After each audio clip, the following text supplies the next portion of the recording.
Huwag mong i-skip ang video na ito dahil maaaring ito na ang sagot sa mga panalangin na matagal mo nang hinihintay. Sa gitna ng pagod mo, sa dami ng iniisip mo, at sa mga gabing hindi ka makatulog, may gusto ipaalala sa iyo ang Diyos. Anak, nakikita ko ang lahat ng pinagdadaanan mo. Hindi man maintindihan ng iba, hindi man nila napapansin ang sakit na tinatago mo. Ako alam ko, bawat luha mo, bawat tahimik mong panalangin, bawat pagkakataong gusto mo nang sumuko, naririnig ko. Alam ko ang mga tanong sa isip mo. Bakit parang ang hirap ng lahat? Bakit parang ako na lang? Bakit ang tagal ng sagot? At minsan napapaisip ka kung nakikinig pa ba ako, pero anak, bawat dasal mo ay hindi nasasayang. Bawat paghingi mo ng lakas ay naririnig ko. Hindi kita pinapabayaan. Hindi ako nahuhuli. Hindi ako nakakalimot. May dahilan ang bawat paghihintay. May plano sa likod ng bawat pagsubok. At kahit hindi mo pa nakikita ngayon, may inihahanda ako na higit pa sa inaakala mo. Ang mga araw na tila walang nangyayari, iyon ang mga panahong tahimik akong kumikilos para sa iyo. Huwag kang matakot sa bukas. Huwag kang panghinaan ng loob sa ngayon. Dahil habang patuloy kang lumalaban, habang hindi ka sumusuko, may ginagawa ako sa buhay mo. Hinuhubog kita, pinapalakas kita, inihahanda kita sa mga bagay na darating.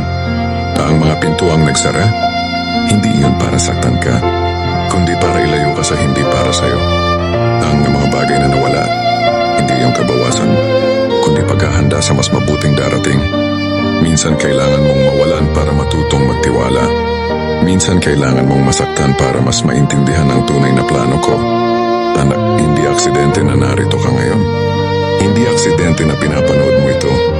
May dahilan kung bakit mo naririnig ang mensaheng ito. Dahil gusto kitang paalalahanan, hindi ka nag-iisa.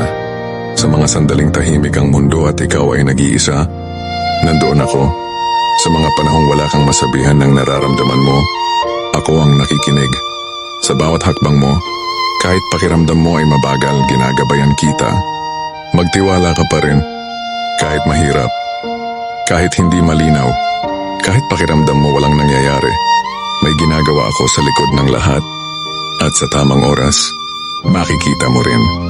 Darating ang araw na mapapangiti ka na lang at masasabi mong, kaya pala hindi natuloy, kaya pala na-delay, kaya pala nasaktan, dahil may mas maganda akong inihanda para sa iyo.